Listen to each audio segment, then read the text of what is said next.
Ukraine NATO അംഗത്വം ആവശ്യപ്പെട്ടതോടെയാണ് Russia യുക്രൈനെതിരെ ആക്രമണം തുടങ്ങിയത്. യുദ്ധം ആരംഭിച്ചിട്ട് ഏകദേശം 3 വർഷമാകുന്നു. ഇപ്പോഴും യുദ്ധം അതിരൂക്ഷമായി തന്നെ തുടരുകയാണ്.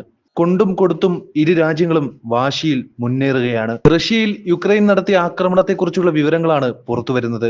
റഷ്യയിലെ പ്രധാന നഗരമേഖലകളിലെ ഉയരം കൂടിയ ടവറുകൾ ലക്ഷ്യമിട്ടാണ് യുക്രൈൻ ഡ്രോൺ ആക്രമണം നടത്തിയത്.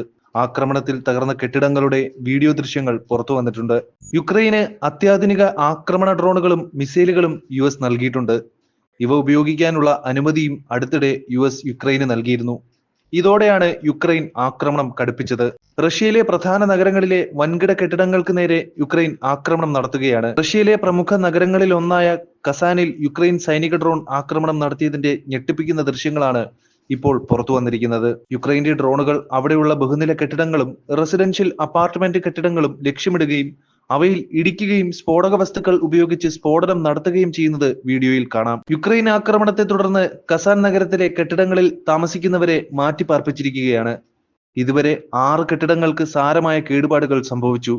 ഇതിന് റഷ്യ തിരിച്ചടിക്കുകയും ചെയ്തു. യുക്രൈൻ തലസ്ഥാനമായ കീവിൽ റഷ്യ തുടർച്ചയായി നടത്തിയ ആക്രമണങ്ങൾക്ക് മറുപടിയായാണ് റഷ്യക്കെതിരെ ആക്രമണം നടത്തിയതെന്നാണ് റിപ്പോർട്ട്. ഇരു രാജ്യങ്ങളും മാറി മാറി ജനവാസ കേന്ദ്രങ്ങൾ ആക്രമിക്കുന്നത് പൊതുജനങ്ങളെ ഭീതിയിലാഴ്ത്തുകയാണ്. യുക്രൈനെതിരായ റഷ്യയുടെ യുദ്ധത്തെ തുടർന്ന് 45 ലക്ഷത്തിലധികം ആളുകൾ യുക്രൈൻ വിട്ട് അയൽ രാജ്യങ്ങളിൽ അഭയാർത്ഥികളായി താമസിക്കുകയാണ്.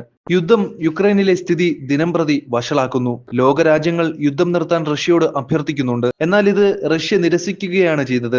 അമേരിക്കയും ഐക്യരാഷ്ട്രസഭയും ഉൾപ്പെടെയുള്ള രാജ്യങ്ങളുടെ ആവശ്യം റഷ്യ നിരസിച്ചു. റഷ്യയുടെ യുക്രൈൻ അധിനിവേശം അതിന്റെ ലക്ഷ്യങ്ങൾ കൈവരിക്കുമെന്നും റഷ്യൻ സംസാരിക്കുന്ന മേഖലയായ ഡോൺബാസ് സംരക്ഷിക്കാനുള്ള ശ്രമത്തിൽ ഒരു അധിനിവേശം നടത്തുകയല്ലാതെ മറ്റു മാർഗമില്ലെന്നും റഷ്യൻ പ്രസിഡന്റ് വ്ളാഡിമിർ പുടിൻ പറഞ്ഞു.